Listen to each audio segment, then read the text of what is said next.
Okay, just a video response to Nick F1227 or 1227. Thanks, Nick, for your video response. I'm going to respond to your video, and so the way this is going to take place is, I'm not sophisticated in terms of split screens, all the stuff, and so I'm going to play parts of your video in terms of the audio, okay, and just listen to it, and I'm going to respond to your argument. So let's see what happens, okay? Is a corporatist, and that when people say that on like Fox News or whatever that he's a socialist, that they're completely and fundamentally wrong because he's a corporatist. He's a fascist. Okay, so what you were just saying, just for my audience here, what you were just saying is you were talking about Obama and this whole meme that Obama is a socialist, fascist, whatever. Okay, so okay. And that Obamacare, the whole law itself is a sellout to insurance companies because it mandates, it forces people to buy a product against their will, right? If you didn't want to buy health insurance, you have to pay a fine. And if you don't want to pay that fine, you go to jail. Well, okay, so actually you're misconstruing my argument here because I never said anything. I never said anything that even remotely permits this mandate, this insurance mandate to start with. So I was against this from the very start, okay? So this insurance mandate that you're talking about, I'm against this insurance mandate also, okay? I'm the one who was saying this mandated insurance premium is wrong. This is basically what I said in my video, okay? All right. Because if you don't want to pay that fine and you don't want to buy health insurance, and you don't pay that tax, the tax that the government levies against you, guess what happens? The IRS comes to your house, Ella. And when the IRS comes... Well, but this is exactly my argument. So, let's skip over this. We have no disagreement about this whatsoever. You seem to want to make a big deal out of this when actually I'm saying, yes, I agree with you. The mandate is wrong, okay? Your house, and you can't pay them as the income tax, but when the IRS comes to your house and, issues you a court order, say, hey, you owe us taxes, you need to come to court, whatever, and you don't go, guess what else happens? Yeah, well, guess what else happens? Yes, the little guy is screwed. That's what happens. So this is, this isn't any argumentation against me. I'm totally agreeing with you here. So comes to your door again, but this time I'm going to skip forward with this. Have the law on their side. If you don't go with them, to be locked up in a cage, you get shot, Ella. If you resist them, you get shot.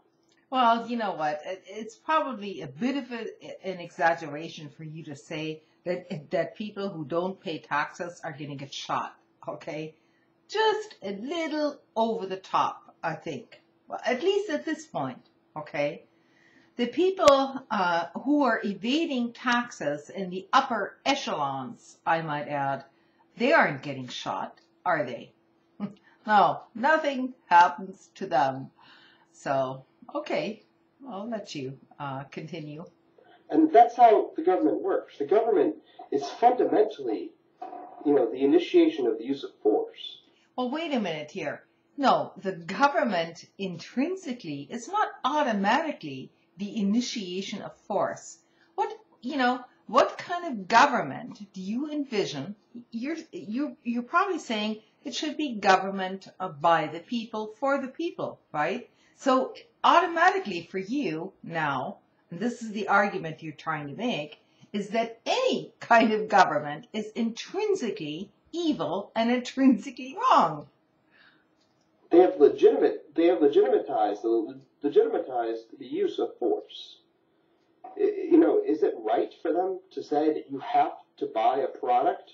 And I think that you agree with me that they don't have that right. They don't have that. Well, I do agree with you. They don't have that right, but you seem to misunderstand the connection between government and private industry as a whole. You see, once government becomes captured by private industry and the entire profit motive behind that, then they essentially become one and the same. So you can't just single out government per se to be the evildoer here. You have to look at the larger picture. They're right to force you to buy a private health insurance plan. So, while you and I disagree maybe on where we should go with the healthcare system, I think we both can agree that forcing someone to buy a product is fundamentally morally wrong. Yeah, I agree. Now, further, you went on and said... Well, but I'm not just talking about a product. So the way you're positing this is that healthcare, you view healthcare as a product, okay? So this is another fundamental disagreement that we essentially have, because healthcare is not a product, and you seem to view this whole thing about healthcare as an issue between production, consumption, and consumers and buyers. You know, producers and buyers. When there are many other aspects that would come to mind, at least for me. That, you know, the whole law revolves around the profit motive and expanding the profit motive for these health insurance companies. Now, I work for insurance. Okay. I don't work for health insurance, but I work for homeowners insurance. Or at least the line that I do is homeowners insurance. And, you know, to say that when you bring up the point that Obamacare, you know, it bans insurance companies from you know, denying coverage to people who have pre-existing injuries or illnesses or whatever, and then you say, but, you know, it doesn't bar them from increasing their prices or their premiums or, you know, or their co-pays or whatever. I think that you don't understand the insurance agency. The insurance agency is, you know, designed to help shield people from risk, right? Oh, well, okay. Yes, it is. It does do that. Okay, the insurance industry does exist to shield people from risk. That is very true. Okay, that's why you buy insurance. Okay, totally true. If people are already sick, and I know this is a little bit morbid to talk about it like this, but if people are already sick and they don't have insurance and then they get insurance because of Obamacare, you know, why is it fair that I should have to pay the same premium as someone who's sick? Someone who... Well, actually, it's very fair, because you yourself don't seem to understand the entire concept of insurance, okay? Insurance means that you are, basically, you're trying to mitigate risks, okay?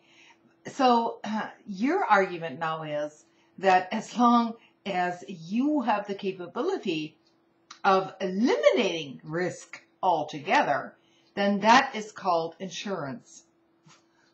Yeah, I'm afraid, you know, intrinsically that is just basically wrong. What insurance is supposed to be about is to spread the risk, okay? To spread the risk so that nobody has to pay outrageous rates in case something goes wrong. Now, I'm going to let you continue, though. Who's already injured or someone who's already sick. When I'm a young, healthy person, why should I have to pay more as a premium because, for someone else? All Obamacare does is allow, that risk to be spread around. It allows. No, the entire insurance industry is about spreading the risk. Okay, that's what insurance is supposed to be all about. Now, if the entire insurance industry, whether it's privatized or nationalized or whatever, if it would just exist on the concept that you're talking about here, which includes eliminating all risks, well, then we would all be great and fine, wouldn't we? Then we wouldn't even need any insurance, actually. So why does the insurance industry exist? Well, it exists to mitigate circumstances which are, number one, out of your control, or situations that you've gotten into. This is what the whole concept of insurance is all about.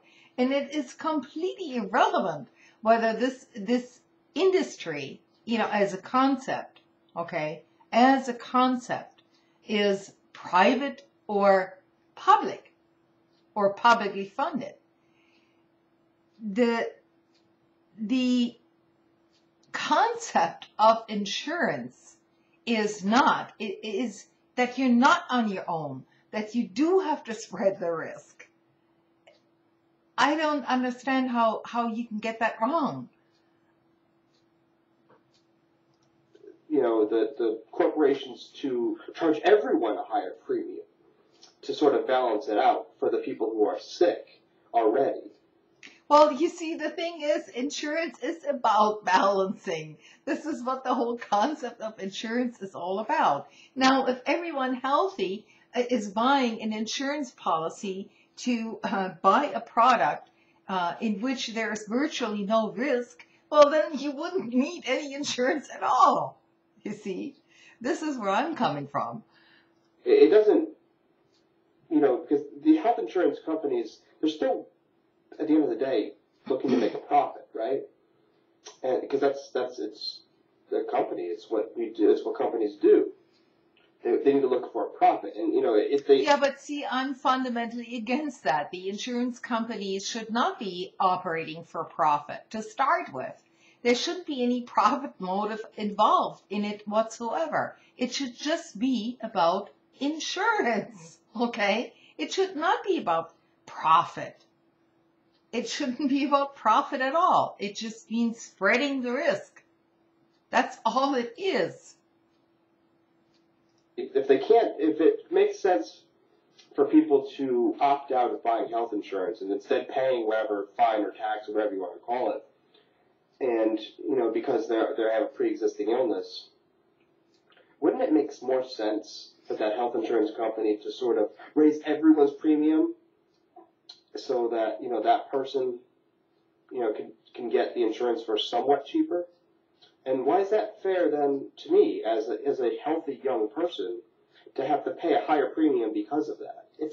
So in other words, what you're saying here is basically you don't want to spread the risk. You're just thinking about your own self. You don't want to have anything to do with anybody sick whatsoever. Well, why do you need insurance then in the first place? Okay? Basically, you're paying for nothing then. You're paying for nothing. You wouldn't even need insurance as a healthy person. Why do you think insurance was invented in the first place? It was to mitigate overall risk. Okay? Now, we can do this in a sensible or non-sensible way. And the profit motive behind insurance doesn't seem to be very sensible to me. Yeah. It hurts me, and it hurts everyone in my generation. So to say that, it's a good thing that, that they can't deny people coverage for having a pre-existing illness, it might help a small segment of society, but it also hurts people like me who, I live and pay rent and, have to work 2 jobs to get by. I understand that. Okay, I totally understand that. I also, am in the lower middle class. It hurts me when my premiums are raised, whether it's through some private insurance company or through universal health care. But the bottom line is we can't just look out for ourselves, you see, because once again, right now, you and I are probably both healthy people, okay? We seem to think that nothing ever in our lives can go wrong. So we don't want to have to pay for anybody in whose lives something has gone wrong. But this is the essence, you see. This is the essence of insurance, is that the risk is spread, because every one of us will get old. Every one of us will, come across some illness. And so the wider the risk is spread, the lower your actual premiums overall will eventually become. You seem to think that just thinking of yourself in, let's say, today, for the next 10 years or so, everything is fine and your premium shouldn't be raised. In my view, Nick, this is very short-sighted thinking, because once you hit the age of 65, and something happens, you may think very differently about what you're talking about right now.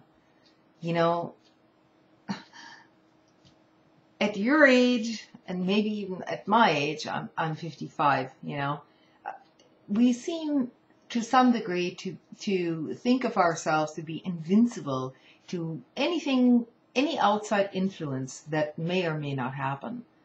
But rest assured, without outside help, when you cannot do it on your own anymore, then the whole of society needs to come up, spring in, and say, look, we can't let the people just die on the street because they can't afford medical care. What are you going to do? Throw your grandma out of a nursing home because you refuse to pay your little higher premium? It's just simply not how society works. And as I say, I am against the individual mandate because it fosters the profit motive in the insurance industry. What I'm trying to say is there shouldn't be any profit motive in it at all. At all. No profit needs to be made in order to insure people. And if my health insurance premium goes up even higher, it makes it even harder for me. So to say that, there's a triumph at that, at least aspect of it, and then it's wrong. And that's what you sort of get around to saying. But Ella, to say that the health insurance company should run at a loss, so that we can cover these people who are sick already. No, I'm sorry. The health insurance companies don't have to run at a loss, but they also don't have to run at a profit. This is where I'm getting at. It can be an even exchange. You see what I'm saying? It's also wrong, because then people like me who work for insurance, right, we're going to get laid off. So again, Ella, I'm affected again, and it's not just me; it's everyone who works for the insurance industry. We're going to. Well, look, I could make the same argument. Okay, I work in healthcare. I work on the other end of healthcare. I don't work with insurance. I work with sick patients. I could say, well, look, as long as you don't keep sick patients coming, my way, I'm going to lose my job. This is the argument you're making here. And it's nonsense. It doesn't make any sense. I could argue the way you're arguing right now and saying, as long as we don't have massive amounts of sick people coming into, my facility, I'm going to lose my job. My argument is that, number one, we should probably prevent sickness to start with. Okay, that would be a good thing. But on the other hand, we can't just deny care, once people get sick. And that care, once it takes place, should not be motivated on profit. And to couple this with employment, yes, I mean, there are arguments to be made, but, you can also, this extends to many other industries. We could have, an entire defense sector in the United States promoting many jobs, producing many bombs, okay? And everybody would be employed then, you see? This is a circular argument, and it's not going to go anywhere. Be affected. They're going to start laying people off because health insurance companies are going to start going out of business. So your solution would be, as a progressive, to have single payer, right? To have the government pay for everything. It is not first of all, it is not the government. It is you and I who are paying for it. You seem to take this whole concept of government into, you seem to conflate it into some sort of oppressive tyranny automatically, okay? No, I agree with you. I will agree with you that we're headed in that direction. But the concept of government itself doesn't automatically translate into tyranny. Okay, as long as we can have influence and sway over our government, at least theoretically, okay, then that would be our government, and that would be our taxpayer money that is going towards some good thing. You can't make the argument here that government of any kind is intrinsically bad. And that you can just exist without any rules, regulations, laws whatsoever, because that's really, fundamentally, this is what you're trying to say, that everybody can just make up their own rules as they go along. And I'm sorry, but, society doesn't work that way, Democracy, it may not be perfect. I admit this, okay? But your vision of the future, that everybody is just going to cooperate and act out of nice motives towards each other, is a completely utopian vision. It's not going to be fulfilled. Legitimate, Ella. How is it more legitimate to have the government create a single-payer healthcare system, to have the government pay for everything? Because, Ella, at that point, then you're coming to me, and not only did I just lose my job at the insurance company, even though, let's pretend that I do work in health insurance rather than homeowners insurance, not only did I just lose my job along with millions of other people, now you're going to come to me and say, oh yeah, that unemployment check that you're making, or, that part-time job you're still working, you got to pay even higher taxes on it. So we're going to... No, I wouldn't put a system like that in place at all. You're putting words into my mouth, okay? What people like you and I should be cooperating on is to preserve that kind of social safety net that you yourself want, that unemployment check, And no, it shouldn't be taxed. It's the rich folks, the 1% up at the top, who should be taxed. And if you still think that these people are going to create jobs for you and I don't know what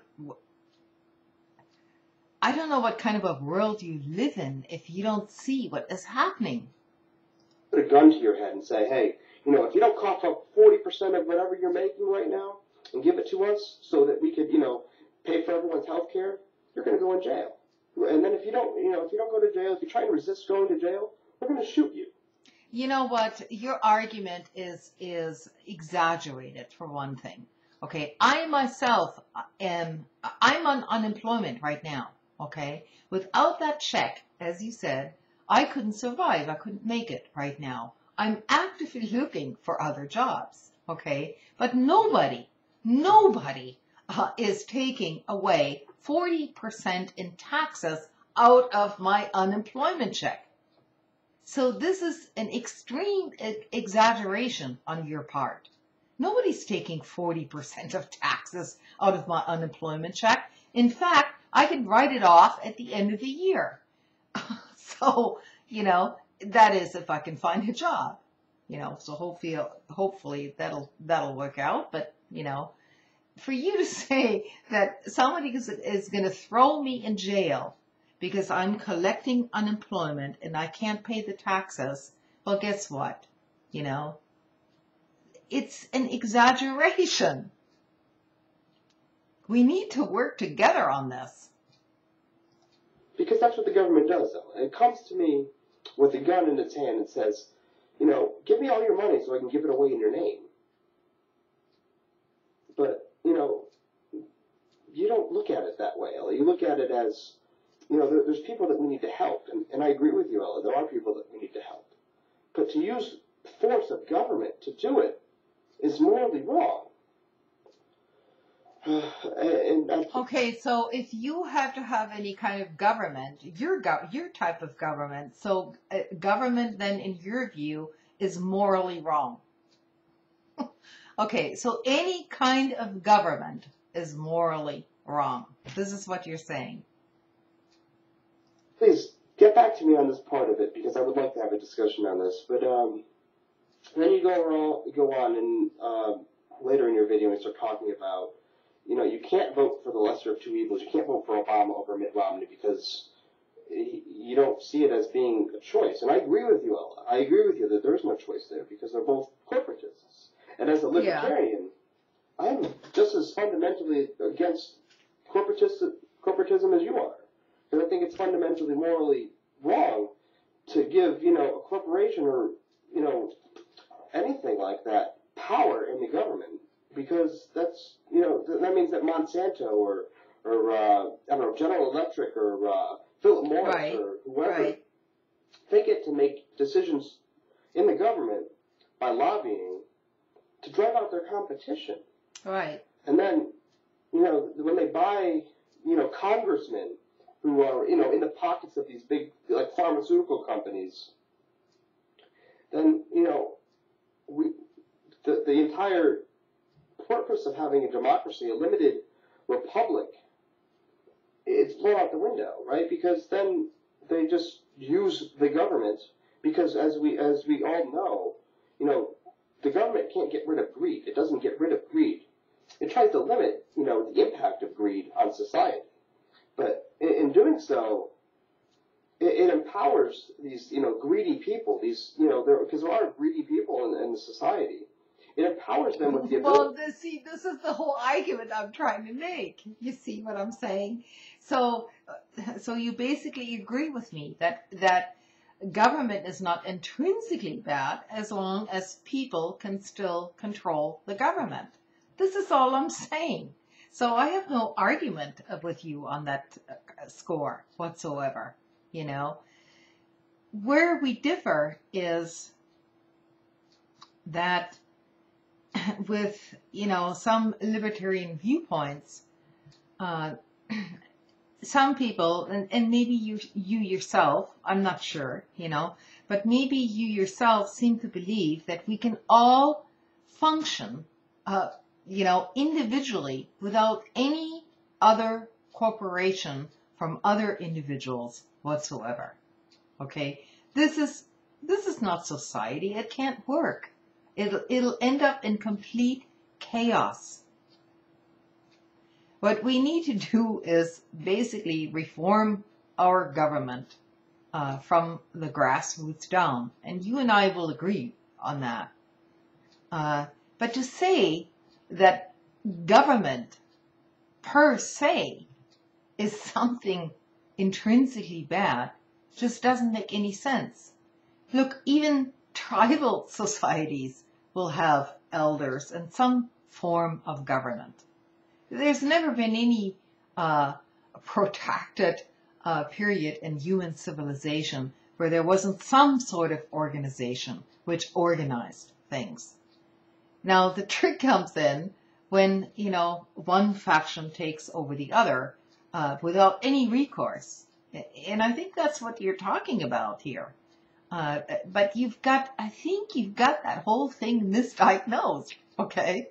To use the force of government to impose, stricter regulations on the small businesses so that the big, conglomerate corporations can have all the power and no competition. See, you get this wrong because, see, government, basically, the way I see it, big government is completely in bed with big corporations, okay? So no wonder the small business owner is being driven out of business because they can't compete, okay? So on the one hand, you seem to be for small business owners, and I agree, most small business owners actually do provide employment for people. But on the other hand, you, I don't know. I don't know why you can't see this. And, corporations are a legal fiction that are created by government. It creates legal immunity to those at the top of the corporation.